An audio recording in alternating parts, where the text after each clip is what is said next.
చిన్న ప్రార్థన చేసుకుందాం. సర్వశక్తి గల దేవా, కృపామయుడా, పరిశుద్ధుడా, మరొకసారి మీ సన్నిధిలో, మీ మందిరంలో మేమందరము ఇలాగ చేరి వాక్యమును ధ్యానించుటకు మీరు ఇచ్చినటువంటి సమయమును బట్టి మీకు స్తోత్రాలు తండ్రి. మీరు మాతో ఉన్నందుకై స్తోత్రాలు. ఇక్కడ చేరిన ప్రతి ఒక్కరితో మీరు మాట్లాడబోతున్నందుకై స్తోత్రాలు. మీరే మాతో మాట్లాడుతున్నారు, నేను కాదు తండ్రి. మీరు మాట్లాడేటటువంటి విషయాలు మా జీవితాల్లో ఒక మార్పును తీసుకొచ్చి తండ్రి, మేము మీ మార్గంలో నడుచుకుంటూ ఆత్మానుసారమైన జీవితాన్ని జీవించటకు సహాయం చేయమని ప్రార్థన క్రీస్తునామములో అడిగి వేడుకొంచున్నాం తండ్రి, ఆమేన్. మీకా గ్రంథంలో రాసినటువంటి మాట చదువుకుందాము. 6వ అధ్యాయం 8వ వచనం చదువుకుందాం. మనుష్యుడా, ఏది ఉత్తమమో అది నీకు తెలియజేయబడి ఉన్నది. న్యాయముగా నడుచుకొనుటయు, కనికరమును ప్రేమించుటయు, దీన మనస్సు కలిగి నీ దేవుని ఎదుట ప్రవర్తించుటయు ఇంతే కదా యెహోవా నిన్ను అడుగుచున్నాడు. 3 విషయాలు ప్రస్తావించాడు అక్కడ. మొదటిది న్యాయముగా నడుచుకొనుట, రెండవది కనికరమును ప్రేమించుట, మూడవది దీన మనస్సు కలిగి నీ దేవుని ఎదుట ప్రవర్తించుట. దీనికి అనుబంధంగా బైబిల్లో చాలా చోట్ల వ్రాయబడినటువంటి మాటలు ఉన్నాయి. కానీ హోషేయలో కూడా ఉంటుంది. 6వ అధ్యాయం 6వ వచనం, నేను బలిని కోరను కానీ కనికరమునే కోరుచున్నాను. దహన బలుల కంటే దేవుని గూర్చిన జ్ఞానము నాకు ఇష్టమైనది. కీర్తనలు కూడా మనం చదువుకున్నాం, ఉత్తర ప్రత్యుత్తర రీతిగా చదివినప్పుడు ఆ మాటలు ఉన్నాయి. ఎక్కడ సామెతల్లో 21వ అధ్యాయం చూడండి, 3వ వచనం, బలులను అర్పించడం కంటే యెహోవాకు ఇష్టం ఏంటి? నీతి న్యాయములను అనుసరించి నడుచుకొనుట. మత్తయి సువార్తలో కొండ మీద ప్రసంగంలో కూడా రాయబడ్డాయి కొన్ని మాటలు. కొండ మీద ప్రసంగం అంటే 5వ అధ్యాయం, మత్తయి సువార్త 5వ అధ్యాయంలో 5, 6, 7 వచనాలు ఈ 3 మాటలనే ప్రస్తావిస్తున్నాయి. సాత్వికులు ధన్యులు, వారు భూలోకమును స్వతంత్రించుకొందురు. నీతి కొరకు ఆకలి దప్పులు గలవారు ధన్యులు, వారు తృప్తిపరచబడుదురు. కనికరము గలవారు ధన్యులు, వారు కనికరము పొందుదురు. మనిషి ఈ లోకంలో ఎలా జీవించాలి, దేవుడు మెచ్చుకునే రీతిగా జీవించాలంటే మనం ఎలా జీవించాలి? దేవుడు మన దగ్గర నుండి బలులు అడగట్లేదు. ఆయనకు కావాల్సింది ఏంటంటే మన ప్రవర్తన. మన ప్రవర్తన. హగ్గయిలో అయితే మీ ప్రవర్తనను మీరు చూచుకొనడి అని ఉంటుంది. అక్కడ జాగ్రత్తగా పరిశీలించుకొనండి అని ఉంటుంది. ఎప్పుడైనా మనల్ని మనం పరీక్షించుకుంటున్నాము, అసలు మన జీవితాలు మనం ఎలా జీవిస్తున్నాము, వాక్యానుసారమైన జీవితాన్ని జీవిస్తున్నామా లేదా? దేవుడు సర్వము ఎరిగినటువంటి దేవుడు ఉన్నాడు మనకు. ఆయనకు ఏ రహస్యం కూడా దాగి ఉండలేదు. ఆయన కోరుకునేది మనకు బయటికి కనిపించేటటువంటి మన ఆకారం కాదు, ఎంత చక్కగా కనిపిస్తున్నామనేటటువంటి మాట కాదు. హృదయాంతరంగంలో సత్యమును కోరేటటువంటి దేవుడు. వాక్యమును మనం సరిగ్గా చదివి వాక్యంను అర్థం చేసుకొని వాక్యానుసారమైన జీవితాన్ని జీవించడమే మనం చేయగలిగేది. మన జీవితాలను పరిశీలిస్తున్నాడు దేవుడు, నిత్యము పరిశీలిస్తున్నాడు. ఆయన నిద్రపోయే దేవుడు కాదు. మనం అనుకుంటాం మనల్ని ఎవరు పరిశీలించట్లేదు, ఎవరు చూడట్లేదు అని చెప్పేసి అనేక సార్లు తప్పులు చేస్తున్నాం. కానీ దేవుడైతే నిత్యము గమనిస్తూనే ఉన్నాడు ఎవరెవరు ఎలాగున్నారు ఏంటి అనేసి. యాకోబు పత్రికలో 4వ అధ్యాయంలో ఒక మాట ఉంటుంది, దేవుడు అహంకారులను ఎదిరించి దీనులకు కృప చూపును. మనము దీనులుగా ఈ లోకంలో జీవిస్తున్నామా? ఒక రకమైన గర్వము, అహంకారము అవి కలిగి జీవిస్తున్నామా ఈ లోకంలో? అవన్నీ మనల్ని మనం పరీక్షించుకోవాలి.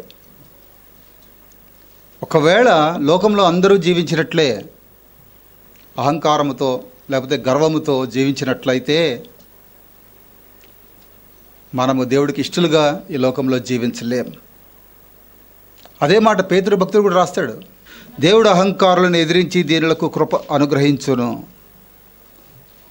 దేవుడి నుండి కృపను పొందుకోవాలంటే దీనత్వం చాలా అవసరం. ఆ దీనత్వం లేకుండా దేవుడి దగ్గర మనం కృపను పొందుకోలేము. ఆ మాటకు అర్థం అది. దీనత్వానికి ఆపోజిట్ మాట ఏంటండి?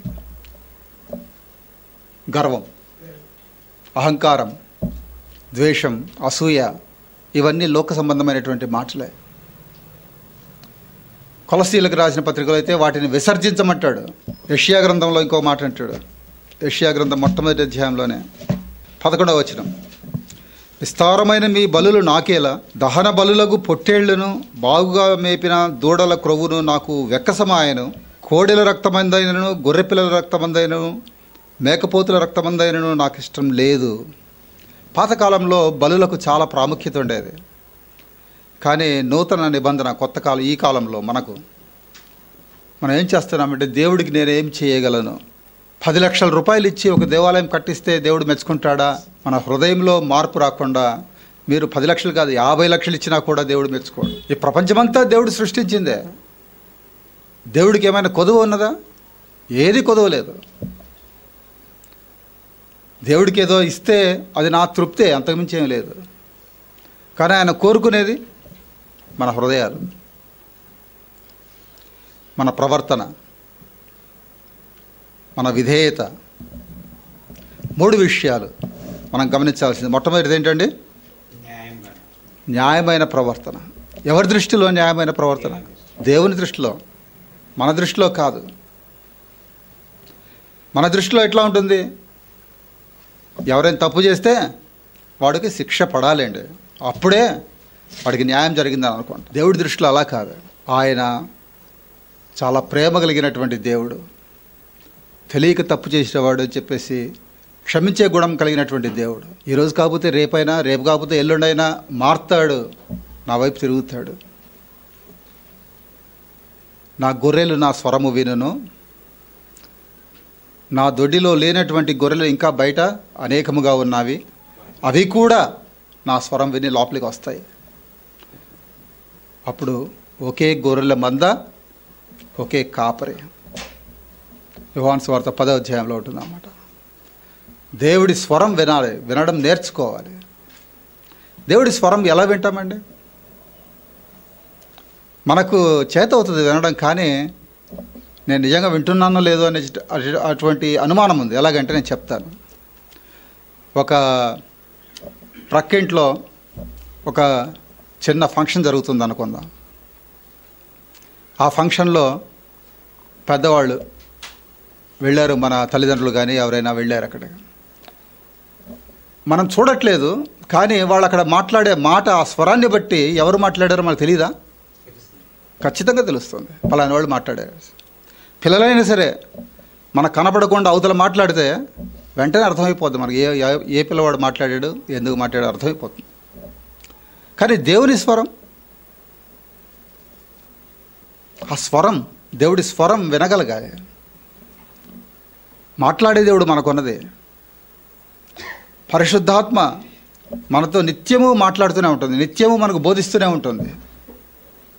కానీ మనం ఆ పరిశుద్ధాత్మ స్వరాన్ని వినగలిగేటటువంటి వివేకం ఇంకా కలిగి జీవించడం లేదు.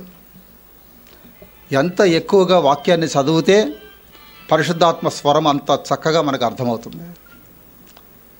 వాక్యములోని సత్యాలను మనం ఎంత బాగా గ్రహిస్తే పరిశుద్ధాత్మ మనకు నేర్పించేటటువంటి బోధ కూడా అంత చక్కగా అర్థమవుతుంది. పరిశుద్ధాత్మ స్వరం మనం వినగలగాలి. ఒక్కసారి మన దేవుడు గొప్ప దేవుడు అని మనం రుచి చూచినట్లయితే మన జీవితాలు మారిపోతాయి. మనం ఇప్పుడు ఒక ముసుగులో ఉన్నాం. యాక్చువల్గా చెప్పాలంటే మన ముసుగు ఏంటంటే, నేను రక్షించబడిన వాడిని, దేవుడు నాకు కావలసినటువంటి ఆశీర్వాదాలన్నీ ఇచ్చాడు, మంచి ఇల్లు ఇచ్చాడు, మంచి పిల్లలు ఉన్నారు, పిల్లలు బాగా చదువుకుంటున్నారు, మంచి ఉద్యోగం ఉన్నది, మంచి భార్య ఉంది, మంచి భర్త ఉన్నాడు. ఇవన్నీ మనం అనుకుంటూ ఆ ముసుగులో ఉన్నాం. దేవుడు అన్నీ అనుగ్రహిస్తాడు, కానీ ఆయన చెప్పింది ఏంటంటే, మొదట దేవుని రాజ్యమును నీతిని వెదకండి, అప్పుడు అవన్నీ మీకు అనుగ్రహించబడతాయి. కానీ మనకి ఇచ్చినవి మనం పొందుకునే చూస్తున్నాం, కానీ దేవుడి రాజ్యం నీతిని మాత్రం చూడట్లేదు. 2 కొరింథీ చూడండి, 3వ అధ్యాయం. 2 కొరింథీ 3వ అధ్యాయం 15వ వచనం. 2 కొరింథీ 3వ అధ్యాయము 15వ వచనం. నేటి వరకును ఇప్పటి వరకు మోషే గ్రంథము వారు చదువునప్పుడెల్లా ముసుగు వారి హృదయముల మీద ఉన్నది. ఈరోజు కూడా బైబిల్ చదువుతున్నాము, మనం ఒక ముసుగును కలిగి జీవిస్తున్నాం ఈ లోకంలో. తర్వాత వారి హృదయము ప్రభువు వైపునకు ఎప్పుడు తిరుగునో అప్పుడు ముసుగు తీసివేయబడును. ఆ ముసుగు పోవాలంటే ఏం చేయాలండి? మనకున్నటువంటి లోక సంబంధమైన ఆలోచనలన్నీ పోవాలంటే మన హృదయము దేవుడి వైపు త్రిప్పబడాలి. అప్పుడే ఆ ముసుగు తొలగిపోతుందట. ఇది సత్యం కాదా? మనము మన ఆలోచనలు ఈ లోక సంబంధమైనవి అని చెప్పడం అనేది లోకానుసారమైన జీవితం మనం జీవిస్తున్నామనేటటువంటిది సత్యం కాదా? లోకంలో అందరూ ఎలా జీవిస్తున్నారో మనము అలాగే జీవిస్తున్నాము, వారికి మనకు అసలు తేడా కనిపించట్లేదు అనేది సత్యం కాదా? దేవుడైతే ఎంతమంది అయితే విశ్వసిస్తారో వారందరినీ కూడా దేవుని కుమారులని పిలవడానికి అధికారం ఇచ్చాడు. విశ్వాసులందరినీ కూడా రాజులైన యాజక సమూహముగా ఏర్పాటు చేసుకున్నాయని చెప్పేసి రాసింది. అంత గొప్ప ఆధిక్యత మనకు దేవుడిచ్చిన తర్వాత కూడా మనం ఇంకా ఈ లోకంలో అందరూ జీవించినట్లే జీవిస్తే, లోకంలో మనం ప్రత్యేకించబడిన వారం ఎప్పుడవుతాం? నిజమైన క్రైస్తవుడుగా క్రీస్తుని వెంబడిస్తూ క్రీస్తుని పోలి నడుచుకునే ఆలోచన కలిగి క్రీస్తునకు కలిగిన సంపూర్ణతకు సమానమైన సంపూర్ణత కలిగే వరకు కూడా మనం ఎదుగుతూ ఉన్నట్లయితే ప్రత్యేకించబడిన వారం అవుతాం. అంతేగాని అవసరమైతే బైబిలు, లేకపోతే లోకం, దానివల్ల మనకు ప్రయోజనం లేదు. ఎవరు కూడా దేవుడికి సిరికి దాసులుగా ఉండలేరు. డబ్బు కనిపిస్తే చాలు మన ఆలోచనలు వేరుగా ఉంటాయి, ఇది సత్యం. కానీ దేవుడిని చూచినప్పుడు సత్యాన్ని గ్రహిస్తే, సత్యమేంటి? దేవుడు ఈ ధనము కంటే గొప్ప దేవుడు. ఈ ధనం ఎటువంటిది అంటే, ధనాపేక్ష గలవాడు విగ్రహారాధికుడు. ధనము కలిగి జీవించడం తప్పట్లేదు. ధనాపేక్ష ఉన్నవాడు అంటే నాకు ఇంకా ధనం కావాలి, ఇంకా ధనం కావాలి, ఇంకా ఎక్కువ ధనం కావాలి అనుకునేవాడు, డబ్బే నాకు సర్వం అనుకునేవాడు,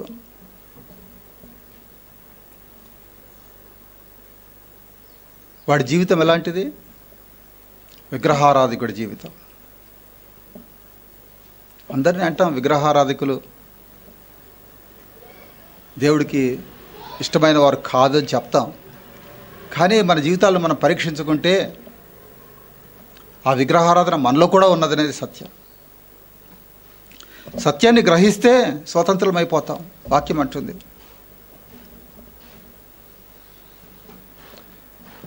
బైబిల్లో ప్రత్యేకంగా పాత నిబంధనలో చాలామంది భక్తులు ఉన్నారు. చాలామంది దేవుడిని వెంబడించి దేవునితో నడుచుకున్నవారు అనేక మంది ఉన్నారు.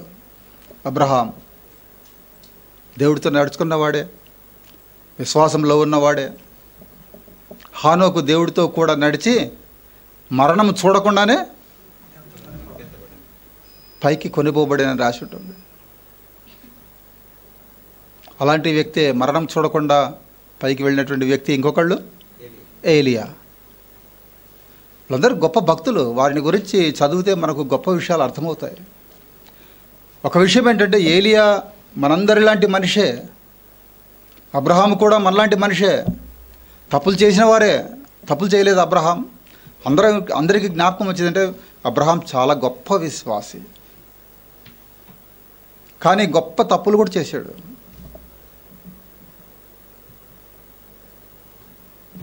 ఆయన కల్దీయుల పట్టణంలో, కల్దీయుల ప్రాంతంలో ఉన్నటువంటి ఊరు అనే పట్టణం నుండి దేవుడు ఆయన ఎన్నిక చేసుకున్నాడు. ఆ ప్రాంతమంతా కూడా విగ్రహారాధికులే ఉండేది. ఆయనతో మాట్లాడాడు దేవుడు. ఏమని చెప్పాడు? నీ తల్లిదండ్రులు వదిలేసి, ఈ ప్రాంతాన్ని వదిలేసి నేను చూపించేటటువంటి ప్రాంతానికి వెళ్ళి నిన్ను ఆశీర్వదిస్తాను.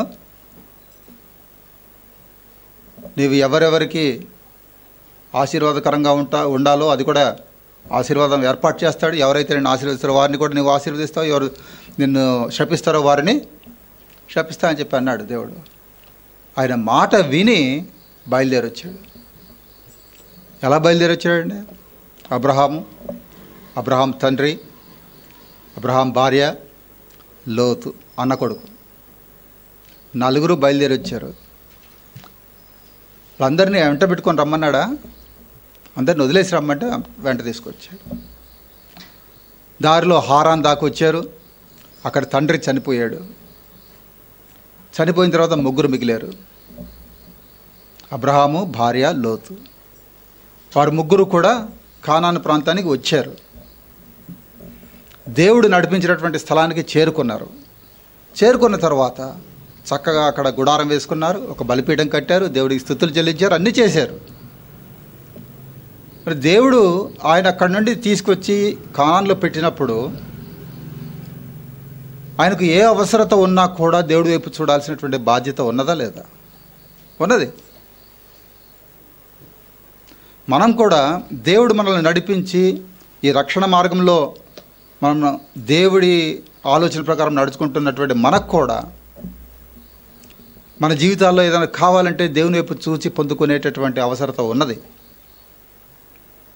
మరి అబ్రహాము కానాన్లోకి వచ్చిన తర్వాత అక్కడ ఏమైంది? మొట్టమొదటిగా కరువు వచ్చింది. ఆదికాండం 12వ అధ్యాయం 8వ వచనం. అక్కడ నుండి అతడు బయలుదేరి బేతేలుకు తూర్పున ఉన్న కొండకు చేరి, పడమటున్న బేతేలునకు తూర్పున హాయికిని మధ్యను గుడారం వేసి అక్కడ యెహోవాకు బలిపీఠమును కట్టి యెహోవా నామమున ప్రార్థన చేసెను. ఏం చేశాడంటే? ప్రార్థన చేశాడు. బైబిల్లో మనకు కనిపించేటటువంటి మొట్టమొదటి ప్రార్థన అది. ప్రార్థన చేశాడు. ఏమని చేసి ఉంటాడు? క్షేమంగా అడిగి తీసుకొచ్చాడు. మరి ఇక ముందు కూడా దేవుడు నడిపింపు కావాలని ప్రార్థన చేసి ఉండవచ్చు, మనకు తెలియదు. 10వ వచనం. అప్పుడు ఆ దేశంలో కరువు వచ్చెను. ఆ దేశంలో కరువు భారముగా ఉన్నందున అబ్రాహాము ఐగుప్తు దేశంలో నివసించడానికి అక్కడికి వెళ్ళాను. ఇక్కడ మనం గమనించాలి. కరువు భారముగా ఉంటే అబ్రహాము ఏం చేసి ఉండాలి? దేవుని వైపు చూచి, అయ్యా మీరు రమ్మంటే నేను వచ్చాను ఇక్కడికి, మరి ఇక్కడికి వచ్చిన తర్వాత ఇంత కరువు ఉన్నది,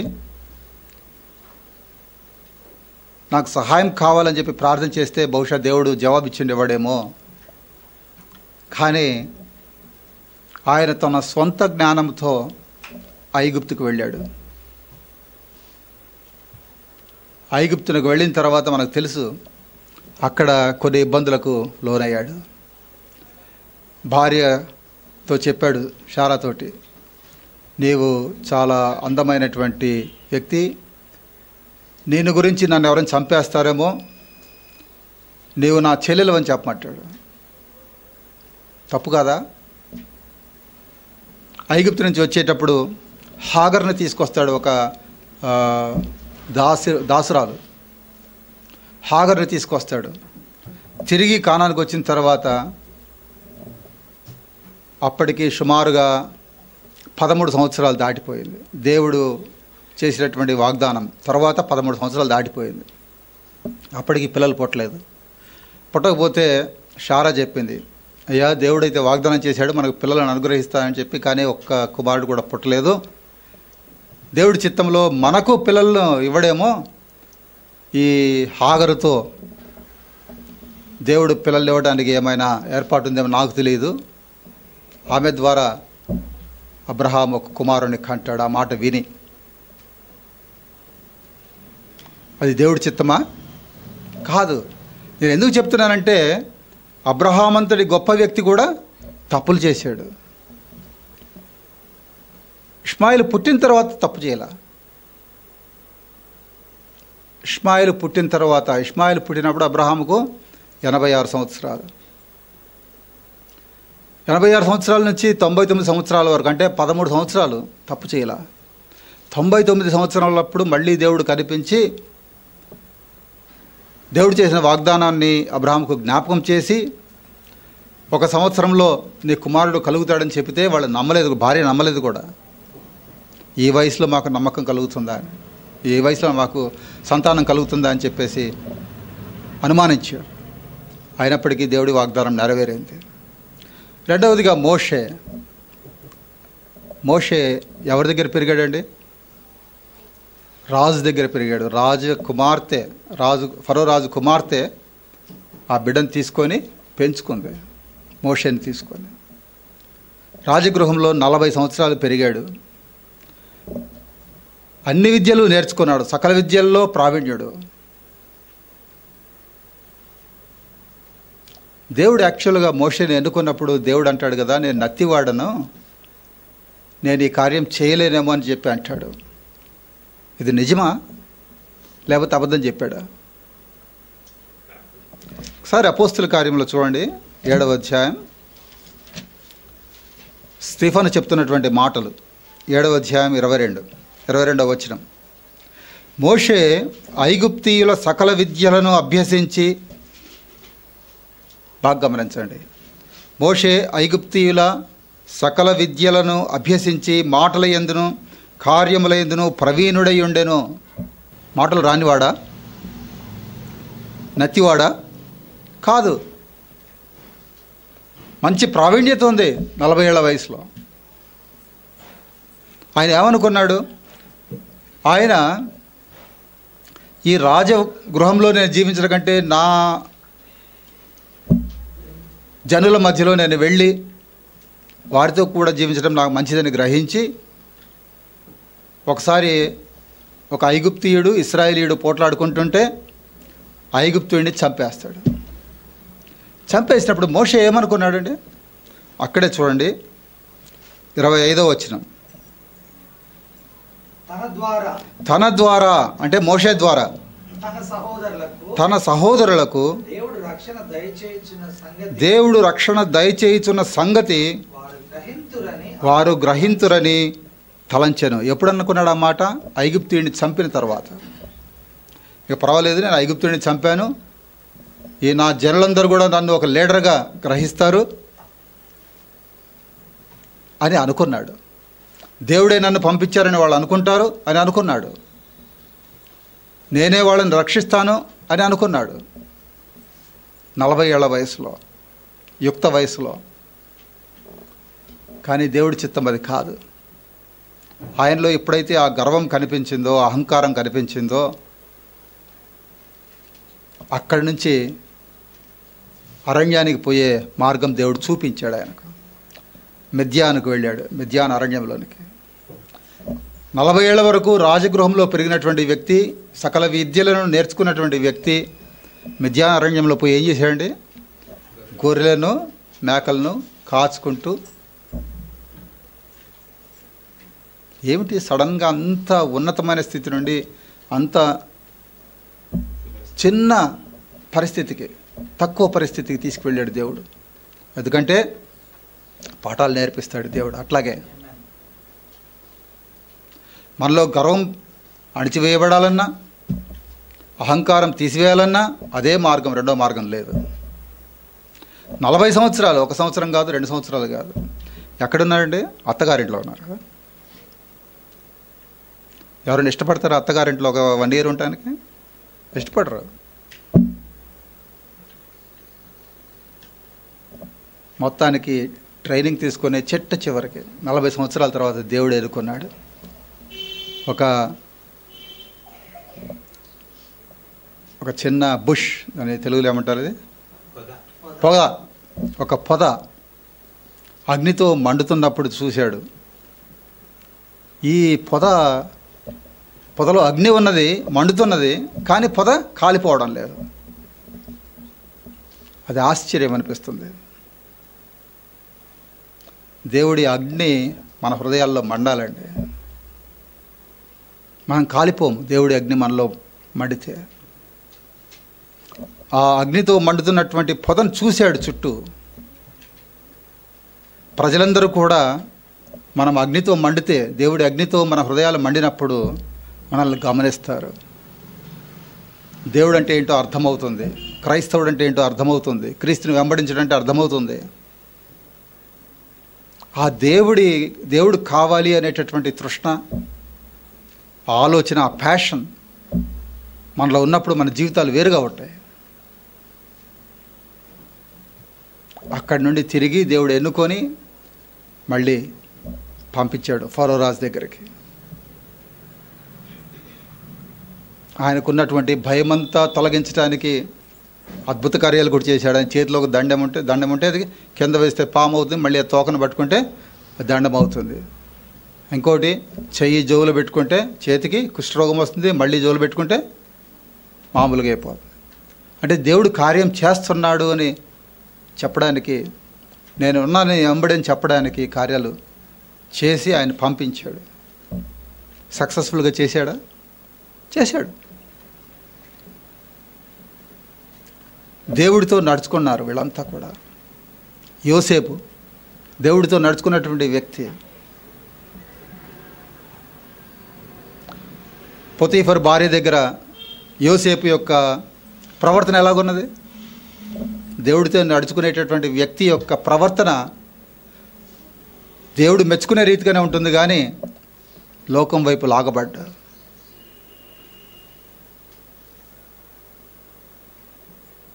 దానియేలు తీసుకోండి, షడ్రక్ మెషక్ అబెద్నెగోలు తీసుకోండి, వీళ్ళందరూ కూడా దేవుడితో నడుచుకున్నవారే.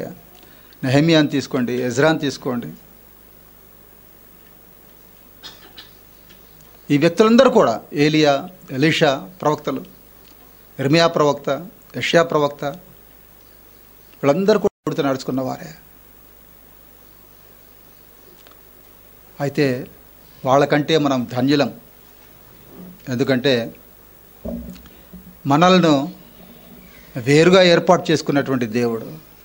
ఆ రోజుల్లో వాళ్ళ ద్వారా ప్రజలకు బోధ జరిగేది. ఇప్పుడు దేవుడు మనతో నేరుగా మాట్లాడే దేవుడు, మన పట్ల ప్రేమ చూపిస్తున్నటువంటి దేవుడు. ప్రార్థన చేస్తే ప్రార్థనకు జవాబిస్తాడు, మొరపెడితే జవాబిచ్చేటటువంటి దేవుడు. అతడు నన్ను ప్రేమించుచున్నాడు కనుక నేను అతన్ని తప్పిస్తాను, అతను నా నామం ఎరిగినవాడు కనుక నేను అతన్ని ఘనపరుస్తాను, దీర్ఘాయుష్ను ఆయనకు చూపిస్తాను. ఇవన్నీ ఎప్పుడు సాధ్యమవుతాయండి? మహోన్నతుని చాటున నివసించినప్పుడే, సర్వశక్తి గల దేవుడు మనకు నిజంగా దేవుడైనప్పుడే ఇది సాధ్యమవుతుంది. మన స్వంత ఆలోచనలు కాదు, స్వంత జ్ఞానం కాదు. దేవునితో నడుచుకోవడంలో మీకాలు ఏం రాశాడండి? 6వ అధ్యాయం 8వ వచనం, మనుష్యుడా ఏది ఉత్తమమో దేవుడు తెలియజేస్తున్నాడు. ఏది ఉత్తమం అంటే న్యాయముగా నడుచుకోవడం. దేవుడి దృష్టిలో న్యాయముగా నడుచుకోవడం, మన దృష్టిలో కాదు. చాలాసార్లు బైబిల్ను మనము కొన్నిసార్లు సరిగ్గా అర్థం చేసుకోలేకపోతాం. ఒక చిన్న ఉదాహరణ చెప్తాను. ఏంటంటే, ఎక్కడ 2, 3 నా నామము కూడి ఏక మనస్సుతో ప్రార్థన చేస్తారో వారి మధ్య నేను ఉంటానని చెప్పాడు. ఏక మనస్సు అంటే ఏంటండి? వాళ్ళిద్దరు మాట్లాడుకొని మన ఇద్దరం ఈరోజు ఈ రీతిగా ప్రార్థన చేద్దామని. 2 దొంగలు ఉన్నారనుకుందాం, వాళ్ళ రాత్రి దొంగతనం చేయాలని చెప్పేసి ఏక మనస్సుతో 2 కూడుకొని దేవుడి దగ్గర ప్రార్థిస్తారు. అయ్యా, మేము దొంగతనం చేయాలని ఏక మనస్సుతో ప్రార్థిస్తున్నాం, మాకు సహాయం చేయమని. దేవుడు సహాయం చేస్తాడా? చేయడు. ఏక మనస్సు అంటే అది కాదు. ఏక మనస్సు దేవుడి మనస్సుతో మన మనసు ఏకమై, మన మనస్సులు, మనం 10 మంది కలిస్తే మన మనసులు చాలా గొప్పగా ఉంటాయి. ఇప్పుడు ఉన్నటువంటి పాలిటీషియన్స్ అంతా అంతే కదా, డబ్బులు సంపాదించుకోవాలి. ఏక మనస్సు. ఆ మనస్సు కాదు దేవుడు కోరుకునే. దేవుడికి ఉన్నటువంటి మనస్సు ఫిలిప్పీ 2వ అధ్యాయంలో ఉంటుంది చూడండి ఆ మాట. క్రీస్తునకు కలిగిన ఈ మనస్సు మీరు కూడా కలిగి ఉండండి. క్రీస్తునకు కలిగిన మనసు లేకుండా మన సొంత మనసు, సొంత ఆలోచన, సొంత జ్ఞానంతో, సొంత ఆలోచనలు కలిగి ఒక ఏకత్వంలోనికి వచ్చి, మన దేవుడు మెజారిటీతో రూల్ చేసేటటువంటి దేవుడు కాదండి. జ్ఞాపకం పెట్టుకోండి. మీటింగ్ పెడితే ఓటేస్తారు ఏం చేయాలనేది. మెజారిటీ ఎంతమంది దేని కొరకు ఓటేస్తే ఆ కార్యం చేద్దామంటారు. అలాంటి దేవుడు కాదు మన దేవుడు. ఏ కార్యం చేసినా కూడా ఒక ప్రత్యేకత ఉంటుంది. ఎవ్వరు చేయనటువంటి కార్యాలు చేసేటటువంటి దేవుడు మనకున్నది. మానవుడి ఊహకు అందనటువంటి కార్యాలు దేవుడు చేస్తాడు. చనిపోయిన వాడిని కూడా సమాధి నుండి లేపినటువంటి దేవుడు, పుట్టుకతో గుడ్డివాడు దేవుడు.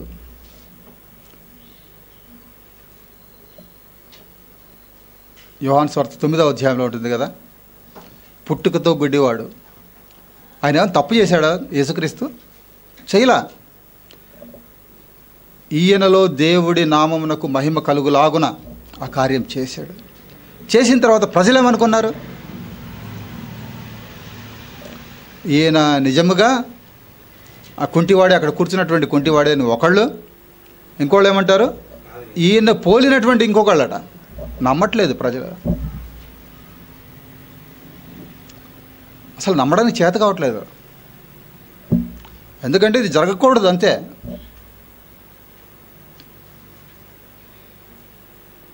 అనేక మంది నమ్మకం లేక నశించిపోతున్నారు. హోషేయలో ఉంటుంది, నా ప్రజలు జ్ఞానము లేక నశించిపోతున్నారు. జ్ఞానం కావాలి, దేవుడిచ్చే జ్ఞానం కాదు, లోక జ్ఞానం కాదు. లోక జ్ఞానానికి ఇది క్యాన్సర్ వస్తే చచ్చిపోతాడు, అదే లోక జ్ఞానం. దైవ జ్ఞానం వేరుగా ఉంటుంది. నిజమైన విశ్వాసంలో ఉంటే ఈ లోకానికి అతీతంగా కార్యాలు జరుగుతాయి. ఎంత విశ్వాసం ఉండాలండి? ఆవుగింజంత విశ్వాసం ఉంటే చాలు, గొప్ప కార్యాలు జరుగుతాయి.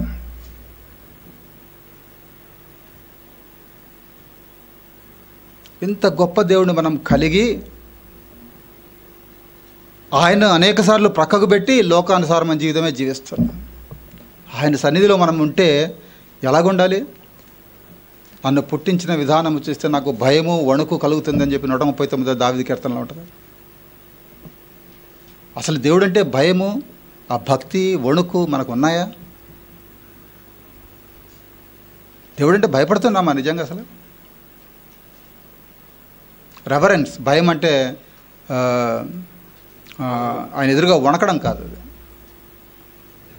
ఒక గౌరవప్రదమైనటువంటి భయం. అది ఆ భయం. లోకంలో ఒక ఎమ్మెల్యే మన ఇంటికి వస్తే మనకు తెలుసు, మనం ఆయన అంటే ఎంత భయపడతామో, ఆయన వస్తే ఆయన ఎంత గౌరవంగా చూస్తామో, ఆయనకు ఎలాంటి హాస్పిటాలిటీ మనం చేస్తామో ఇవన్నీ తెలుసు.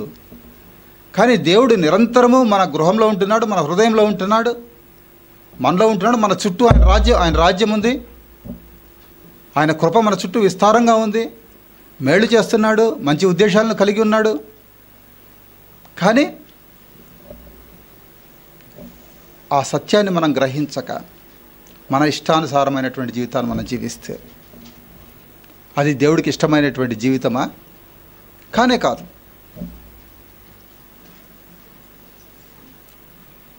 న్యాయమైనటువంటి ప్రవర్తన. రెండవది ఏంటండి మరి?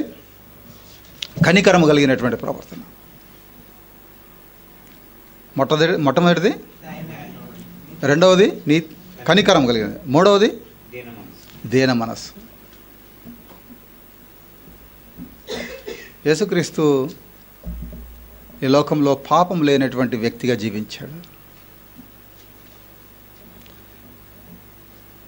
కనికరము కలిగినటువంటి వ్యక్తిగా జీవించాడు. ఈ లోకంలో మానవులు ఎలా జీవించాలో ఆయన జీవితం ద్వారా మనందరికీ నేర్పించాడు, ఎలా జీవించాలి అనేసి. మనం అనుకుంటాం చాలాసార్లు, ఈ లోకంలో యేసుక్రీస్తు జీవించినట్లు మనం జీవించడం సాధ్యమా అనేసి. ఆ మాట మన హృదయాల్లో ఎవరు కలుగు చేస్తారంటే సాతానే. మొట్టమొదట హవ్వతో మాట్లాడినటువంటి మాట, ఇది నిజమా? ఇప్పుడు కూడా సాతాను మాట్లాడతాడు, ఇది నిజమా? యేసుక్రీస్తులాగా మనం జీవించడం సాధ్యమా? ఈ లోకంలో ఉద్యోగం లేకుండా, లేకపోతే డబ్బు లేకుండా జీవించేది ఎట్లాగండి? కష్టపడాలి కదా, కష్టపడకుండా డబ్బులు ఎలాగ వస్తాయి? ఇంటిని పోషించాలి కదా. బైబిల్ అంటుంది వాటి గురించి ఎక్కువ మీరు చింతించవలసినటువంటి అవసరం లేదు. అవన్నీ అనుగ్రహించబడతాయి. దేవుడు తెలియదా మనకు ఏం అవసరమో? ఒక కాకి ఏదన్నా దెబ్బ తగిలి కింద పడింది అనుకుందాం రోడ్డు మీద, మనుషులకు ఎంతమందికి ఆ కాకి మీద జాలి కలుగుతుంది చెప్పండి? ఎవడైనా దాన్ని చూస్తాడా కనీసం? దానికి జాలి, కాకి కదా చచ్చిపోతే పోనీ అట. కానీ దేవుడు ఏం చేస్తాడు తెలుసా అండి? యోబు గ్రంథం 38వ అధ్యాయం చూడండి, 41. తిండి లేక తిరుగులాడుచు కాకి పిల్లలు దేవునికి మొర్రపెట్టినప్పుడు, కాకికి ఆహారం సిద్ధపరచువాడు ఎవరు? మనుషులు ఎవరైనా సిద్ధపరుస్తున్నారా? అదేమన్నా దెబ్బ తగిలి కింద పడితే దానికి ఏదైనా కొద్దిగా తిండి పెడదాం లేకపోతే నీళ్లు పోద్దామని అనుకుంటారా? ఎవరు అనుకోరు. అటువంటి కాకి కూడా దేవుడు ఆహారం సిద్ధపరుస్తాడట మొరపెడితే. ఆ కాకి కంటే మనం శ్రేష్ఠులం కాదా? కొండ మీద ప్రసంగంలో అంటాడు కదా, ఆకాశ పక్షులను చూడుడి, అవి విత్తవు కోయవు, అయినప్పటికీ పరలోకమందున మీ తండ్రి వాటిని పోషిస్తున్నాడు. వాటికంటే మీరు శ్రేష్ఠులు కారా? మీరు చెడ్డవారయ్యండి మీ పిల్లలకు మంచి ఈవులను ఎరిగి ఉన్నప్పుడు, పరలోకమందున్నటువంటి మన తండ్రి మనందరికంటే మంచివాడు, గొప్ప దేవుడు. ఆయన అడిగితే నిశ్చయముగా మనకు అనుగ్రహిస్తాడు. ఇవన్నీ వాక్యంలో ఉన్నటువంటి మాటలే. మనం ఆయన్ని వెంబడించాలి, ఆయనతో నడుచుకోవాలి, ఆయన మాటలు గ్రహించాలి, ఆయన వాక్యాన్ని గ్రహించాలి, మన సొంత ఆలోచనలు కాదు. యెషయా గ్రంథంలో రాసి ఉంటుంది, ఏమంటుంది? మీ మార్గములు మీ త్రోవలు వేరుగా ఉంటాయి. నా మార్గములు నా తలంపులు భూమిపైన ఆకాశం ఎంత ఎత్తుగా ఉన్నదో నా మార్గములు నా తలంపులు కూడా అంత ఎత్తుగా ఉంటాయంట. అంత ఎత్తుగా ఉన్నటువంటి ఆ తలంపులు మనకు అర్థమవుతాయా? కావు. ఒక చిన్న చీమ ఒక్కొక్కసారి ఒక చిన్న గింజను నెట్టుకుంటూ వెళ్తుంటాయి. గమనించే ఉంటారు అందరూ. అది ఒక చోట నుండి ఒక మీటర్ దూరం పోవాలంటే ఎంత కష్టపడుతుందో, చాలా కష్టపడుతుంది. మనము చీమ కంటే చాలా పెద్దవాళ్ళం. ఆ చిన్న గింజ, ఆ చీమ మనల్ని అడిగింది అనుకుందాం, ఆ చిన్న గింజ ఇక్కడ నుంచి 1 మీటర్ తీసుకెళ్ళాలి, సాయం చేస్తావంటే అదేం పెద్ద గొప్ప విషయమా? తీసి ఆడ పెడతాం. దేవుడు అట్లాంటివాడు. మనం ఎంత కష్టపడుతున్నామో, కానీ దేవుడి దృష్టిలో ఆ కష్టమంతా జీరో. ఆ చీమ చాలా కష్టపడుతుంది ఆ చిన్న గింజను తీసుకొని 1 మీటర్ దూరం పోవాలంటే. మనకు చీమకు ఎంత తేడా ఉందో మనకు దేవుడికి అంత తేడా. మనం చీమల లాంటి వాళ్ళం దేవుడు. దేవుడైతే సహాయం చేయడానికి సిద్ధంగా ఉన్నాడు, మనం అడగట్లేదు. నా కష్టాలు తీసేయమని అడిగితే తీసేస్తాడు. నా అడిగితే చాలు, మొర్రపెట్టు నేను జవాబిస్తాను అంటాడు. ఇర్మియా 29:13 ఒక మాట ఉంటుంది చూడండి. మీరు నన్ను వెదకిన ఎడల, జాగ్రత్తగా వినండి, మీరు నన్ను వెదకిన ఎడల పూర్ణ మనస్సుతో నన్ను గూర్చి విచారణ చేయునెడల మీరు నన్ను కనుగొందరు. ఏంటండి కండిషను? వెతకమంటున్నాడు, విచారణ చేయమంటున్నాడు. పూర్ణ మనస్సుతో నిజంగా ఉన్నాడా దేవుడు? సాధు సుందర్ సింగ్కు దేవుడు ఎట్లా ప్రత్యక్షమయ్యాడో మీరు బాగా గమనించండి. ఆ రోజు రాత్రి డిసైడ్ అయిపోతాడు, నిజమైన దేవుడు నాకు ఎవరో అర్థం కావట్లేదు, ఈ రోజు రాత్రి నాకు దేవుడు కనిపించకపోతే రేపు పొద్దు నేను చనిపోతానని చెప్పి డిసైడ్ అయినప్పుడు ఆ రోజు రాత్రి యేసుక్రీస్తు కనిపిస్తాడు. గొప్ప భక్తులు వాళ్ళంతా. వెతకాలి. ఎట్లా వెతకాలి? పూర్ణ మనస్సుతో నన్ను గురించి విచారణ చేస్తే మీరు నన్ను కనుగొంటారు. 14వ వచనం, నన్ను నేను మీకు కనబరుచుకొందును, ఇదే యెహోవా వాక్కు. దేవుడు దాక్కునే దేవుడు కాదండి, పిలిస్తే పలికే దేవుడు. 33:3 ఒక మాట ఉంటుంది, మొర్రపెట్టుము నేను నీకు ఉత్తరం ఇచ్చేదను, నాకు మొర్రపెట్టుము నేను నీకు ఉత్తరం ఇచ్చేదను. అంతేకాదు, నీవు గ్రహింపలేని గొప్ప సంగతులను, గూఢమైన సంగతులను నీకు తెలియజేస్తాను. ఆ చీమ క్యారీ చేస్తున్నటువంటి ఆ గింజను నేను తీసి వెళ్ళి అక్కడికి పెడితే అది సంతోషపడుతుందా లేకపోతే దుఃఖపడుతుందా? అయ్యో నేను తీసిపోకుండా ఆయన తీసిపోయాడని అంటున్నా. సంతోషపడుతుంది. మన జీవితంలో కూడా చిన్న చిన్న సమస్యలతో మనం ఉన్నప్పుడు ఆ సమస్యలు సడన్గా వెళ్ళిపోతే సంతోషపడతామా? సంతోషపడమా? మనం సంతోషపడే కార్యాలు దేవుడు ఎన్నో చేస్తాడు, కానీ ఇది దేవుడు చేశాడని గుర్తించట్లా. దేవుడు చేస్తున్నాడు, కానీ అనేక సార్లు నా సొంత జ్ఞానంతో చేసుకుంటాను, నా సొంత శక్తితో నేను చేసుకుంటాను అనుకుంటున్నారు.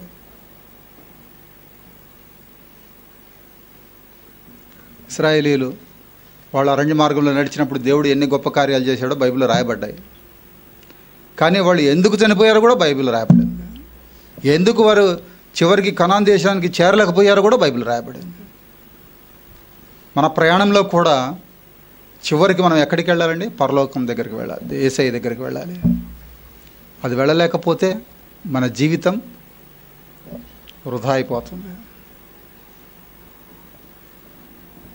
వెళ్ళాలి, దేవుడు ఏర్పాటు చేసి ఎవరు నశించిపోకూడదు.